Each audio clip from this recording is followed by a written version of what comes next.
नमस्कार। चलिए आज एक ऐसे कानून की बात करते हैं जो जेपीएससी की तैयारी के लिए बेहद जरूरी है। जी हाँ, हम बात कर रहे हैं छोटा नागपुर काश्तकारी अधिनियम 1908 की। तो देखिए, ये सिर्फ एक कानून का पन्ना नहीं है। इसे झारखंड के आदिवासी समुदायों के लिए उनके अधिकारों का मैग्ना कार्टा कहा जाता है। सोच सकते हैं ये कितना जरूरी होगा। अच्छा, तो आज हम क्या-क्या जानेंगे?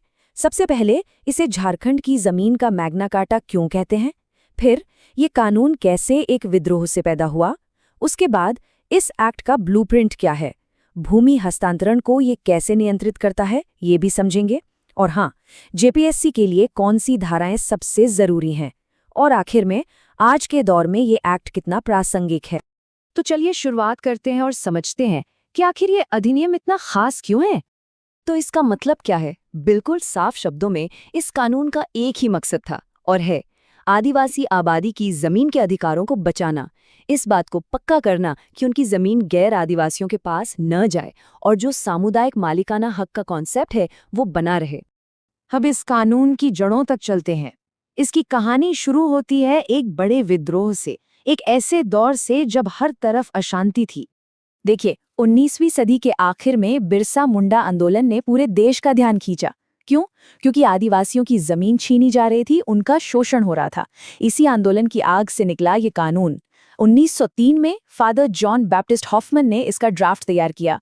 फिर 29 अक्टूबर 1908 को गवर्नर जनरल लॉर्ड मिंटो ने इसे मंजूरी दी और आखिरकार 11 नवंबर 1908 को छोटा नागपुर काश्तकारी अधिनियम लागू हो गया। तो साफ है, ये एक्ट बिरसा आंदोलन का सीधा परिणाम था। तो ये तो हुई इतिहास की बात, लेकिन ये कानून, इसका स्ट्रक्चर कैसा है, इसका ब्लूप्रिंट क्या है?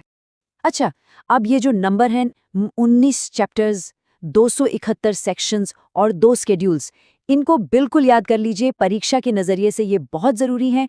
यही इस कानून का पूरा फ्रेमवर्क है। और जैसा हमने देखा, इसमें 271 धाराएं हैं, मतलब ये काफ़ी विस्तृत है। इसमें काश्तकार के क्या अधिकार होंगे, ज़मीन का लगान कैसे तय होगा, हर छोटी बड़ी चीज़ को कवर किया गया है। अब इसके मकसद को समझिए। एक तरफ छोटा नागपुर में जमीन के झगड़े खत्म करना था, आदिवासी समुदायों के भूमि अधिकारों की रक्षा करनी थी, उन्हें जमीन का मालिकाना हक देना था। लेकिन इसका दूसरा पहलू भी था, आदिवासी विद्रोह को नियंत्रित करना। तो ये एक तरह से सामाजिक सुधार भी था और अंग्रेजों के लिए एक प्रशासनिक उपकरण भी।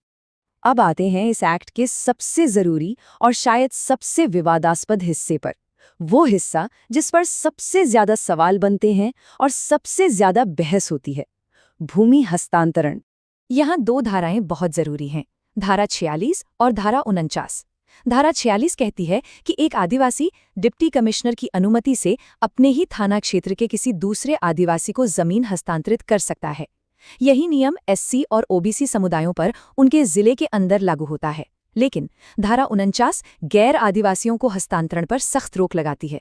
ये सिर्फ कुछ खास औद्योगिक या कृषि कामों के लिए हो सकता है और इसकी मंजूरी डीसी से नहीं, सीधे राजस्व विभाग से मिलती है। तो देखा, एक बंद व्यवस्था बना दी गई ताकि जमीन समुदाय के अंदर ही रहे। एक और जरूरी बात, 1962 में एक संशोधन हुआ। इसके जरिए इस कानून का सुरक्षा कवच एससी और ओबीसी आबादी के आर्थिक रूप से कमजोर लोगों तक भी बढ़ा दिया गया। तो इसका दायरा समय के साथ साथ बढ़ता गया। चलिए अब फटाफट कुछ ऐसी धाराओं को देख लेते हैं जो जेपीएससी परीक्षा में बार बार पूछी जाती हैं। इन्हें बिल्कुल रट लेना है। सबसे पहले धारा 1, ये बिल्कुल बेसिक है। इसमें इस एक्ट का नाम ये कहाँ यानी छोटा नागपुर और पलामू डिवीजनों में लागू होगा और इसकी शुरुआत की तारीख 11 नवंबर 1908 दी हुई है। फिर आती है धारा 3, इसे इस एक्ट की डिक्शनरी समझ लीजिए। रैयत क्या है, भूस्वामी कौन है, टेन्योर का मतलब क्या है, सारी जरूरी परिभाषाएं यहीं मिलती हैं। परीक्षा में परिभाषा वाला कोई भी सवाल आए तो इसका जवाब धारा 3 में ही मिलने के पूरे चांस हैं। अब ये 2 धाराएं 71A और 71B बहुत शक्तिशाली हैं। इनके तहत अगर किसी आदिवासी की जमीन गैर कानूनी तरीके से हस्तांतरित हुई है तो उसे वापस दिलाया जा सकता है। और सबसे बड़ी बात, इन धाराओं को संविधान की 9वीं अनुसूची में डाल दिया गया है। इसका मतलब इन पर आमतौर पर न्यायिक समीक्षा नहीं हो सकती। इन्हें चुनौती देना या बदलना बेहद मुश्किल है। और आखिर में धारा 264। ये धारा सीधे सीधे राज्य सरकार को शक्ति देती है कि वो इस एक्ट के मकसद को पूरा करने के लिए जरूरी नियम बना सकती है। ये सरकार को प्रशासनिक लचीलापन देती है।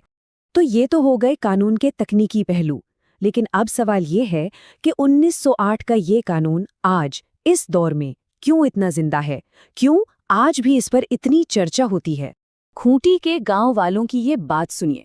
वो कहते हैं कि मुंडारी खुंटकट्टी प्रणाली के तहत गांव की हर चीज पर उनका मालिकाना हक है।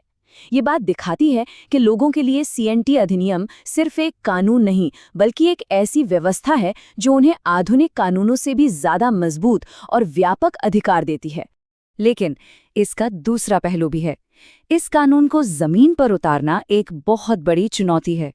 2016 का ही एक आंकड़ा देखें तो लगभग 20,000 भूमि वसूली के मामले लंबित थे। ये साफ बताता है कि विवाद और कानून का उल्लंघन अभी भी जारी है। और ये कानून स्थिर नहीं है। देखिए, 2023 में जनजातीय सलाहकार परिषद ने एक प्रस्ताव दिया। उनका कहना था कि धारा 46 के तहत भूमि हस्तांतरण के लिए 1950 की जिला सीमाओं को आधार बनाना चाहिए। क्यों? क्योंकि 1950 में सिर्फ 7 जिले थे, आज 24 हैं। अगर ये हो जाता है तो एससी और ओबीसी समुदायों के लिए जमीन के लेन देन का दायरा काफी बढ़ जाएगा। इससे पता चलता है कि ये एक्ट आज भी विकास और पहचान की नीतिगत बहसों के बिल्कुल केंद्र में है।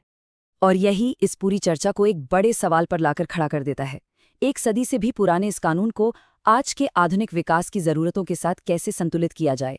आदिवासी अधिकारों की रक्षा भी हो और विकास की रफ्तार भी ना रुके।